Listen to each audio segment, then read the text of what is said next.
నమస్తే. It's my food Telugu ఛానల్‌కి స్వాగతం.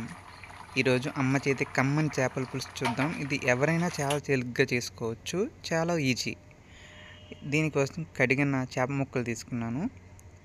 అలాగే చింతపండు, నిమ్మకాయ సైజ్ అంత చింతపండు నీటిలో నానబెట్టుకుని, ఒక మీడియం సైజ్ ఉల్లిపాయ పెద్ద ముక్కలుగా కోసుకొని మిక్సీలో వేసేసుకున్నాం. అంటే మిక్సీ పట్టేసుకుంటాం. 7-8 వెల్లుల్లిపాయలు, కొద్దిగా జీలకర్ర, అలాగే ఇంట్లోనే దంచుకున్న ధనియాల పొడి,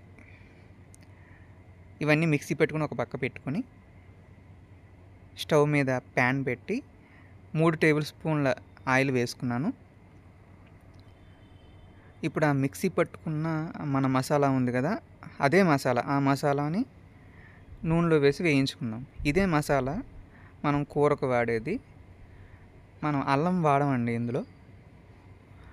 చేపల పులుసుకి అల్లం వాడము సాధారణంగా. ఉల్లిపాయలు, వెల్లుల్లిపాయలు ఇవే అలాగే ఈ జీలకర్ర మసాలా, ధనియాల పొడి మసాలా, అంతే. ఇంతకుమించి మసాలా మనం వాడేది లేదు.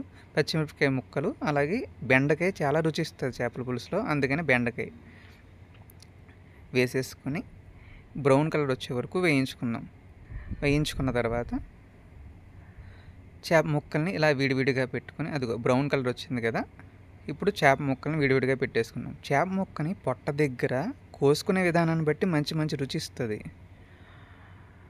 ఆ పొట్ట దగ్గర ఇప్పుడు పెట్టాం కదా, దాన్ని పొట్ట దగ్గర ముక్క అంటారు, పొట్టగాడ ముక్క అంటారు.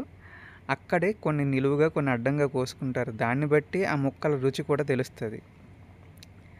ఆ రుచి డిఫరెంట్గా ఉంటుంది. ఇంకా తలకాయ, దీని రుచి చెప్పక్కర్లేదు. చేపలో అసలు ఎక్కువ రుచి అంటే తలకాయదే.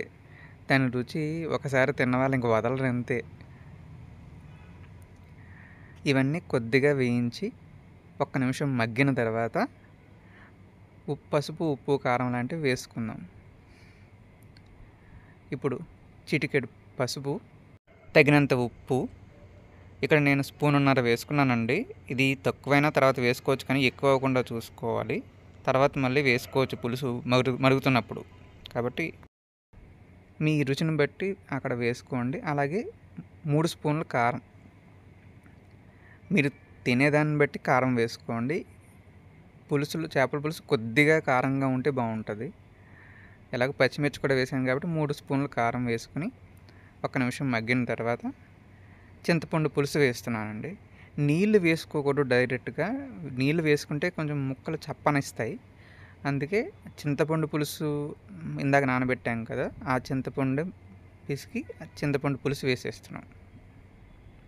దాంతోపాటే నీళ్ళు కూడా ఎంతవరకు అంటే కేవలం ఆ ముక్కలు మునిగే వరకు మాత్రమే, ఎక్కువ వేసుకోకూడదు చేపల పులుసులో నీళ్ళు. కరివేపాకు కూడా వేసుకొని కాసేపు మరగనిచ్చుకుందాం మూత పెట్టుకొని. అది కొద్దిగా మరిగిన తర్వాత కొత్తిమీర కూడా వేసి, కొత్తిమీర కూడా పులుసులో దిగుతుంది కదా, చాలా బాగుంటుంది.